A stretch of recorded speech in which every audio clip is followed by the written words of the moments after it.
I've made games from scratch using ChatGPT and other AIs, but all of those games have been 2D and in Python. What if I told you there's an AI specifically for generating 3D games simply from text? The name of this AI is Rosebud AI. It has a website that allows free users to create their own games with limited prompts, and it can be 3D or 2D. Now in this video, it's going to be a little different. I've tested this AI a little, and trying my rule of giving it only one prompt is not going to work. It's simply not that good yet. So in this video, there are no rules.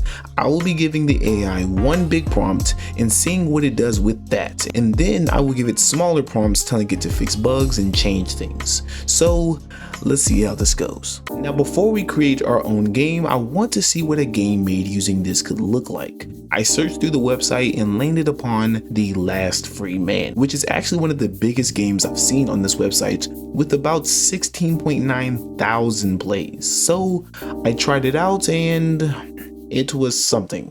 It wasn't horrible, but it wasn't good. I will give it its props. The game was actually well made from the developers, but you can definitely tell that the models and animations were not created by AI. But everything else like zombie movement and shooting was obviously coded by the AI. The game had text, rounds, music, and a lost screen. So it basically had everything that qualifies it as a game. It was alright, but I think I can make a better game.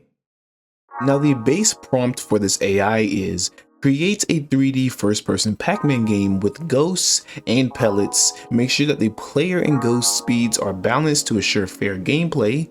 Make movement smooth and collisions perfect without any clipping into walls. Once the player collects all pellets, they will get a new generated room. Make sure to also add a mini-map showing the player's position. This prompt is decent, and you'll see in a minute that it actually worked pretty well. Now, to be honest, I've already attempted this off camera to make sure this is fully possible, and that taught me that you have to be very specific. Miss one thing and you'll end up with regular 3D Pac-Man instead of first person. Now to start off, on test 1, the game actually wasn't horrible. The game has a mini-map as I asked, had collectibles like Pac-Man, and also had the ghosts like Pac-Man.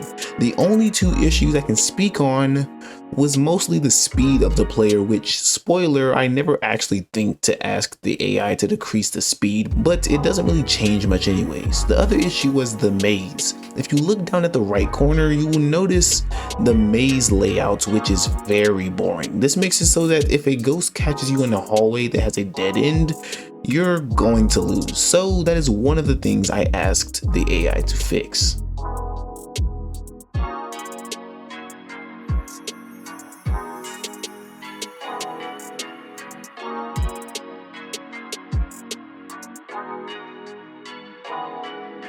To get prepared for the next test, I specifically asked the AI to make the maze have hallways that weren't one way. Then I made the horrible mistake of asking it to fix the ghost's movement. If you couldn't tell by the previous tests, the ghosts were moving kind of weird, which I wanted to be fixed.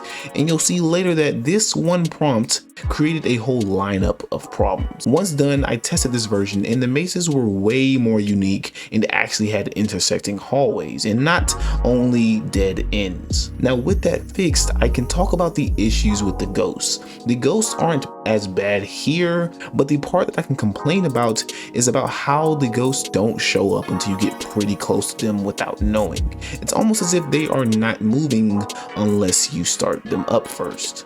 I then stir the pot of problems even further by further asking the AI to fix the ghost movement to prevent them from just not moving if they can't find the player, and this is where things fall off. I test the game again and the AI just randomly added ghost indicators to show me the ghost's position, but that's it. The ghosts were even further stuck, and now they wouldn't even chase the player if they get close. They just shake in one place. This is where I noticed that I messed up, and the ghosts were quite literally useless. All they did was just block off access to pellets, and it caused an endless loop of losing the game to broken ghosts.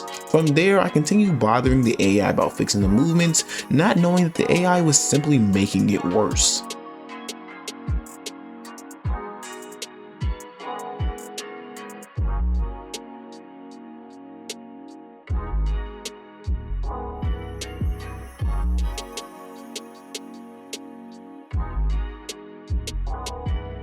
I eventually came to my senses and simply asked the AI to remove my previous attempts of fixing the ghost movement, and instead it simply chose to do what it wanted to do and add a score and indicators for when I had collected power pellets.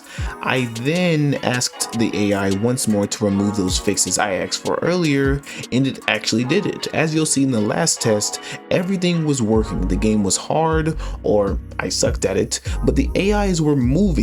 There were indicators on the mini-map, score counter, and a indicator showing how long your power-up lasts. Everything was actually good. I do want to speak on one thing I noticed though. The ghosts are actually moving in a grid-like way. Visually, it looks as if the game is built on a grid and the ghosts simply move between those grid squares. The reason why I noticed this is because of how the ghosts were moving in bursts, and specifically moving onto individual pellets instead of moving diagonally to get to me.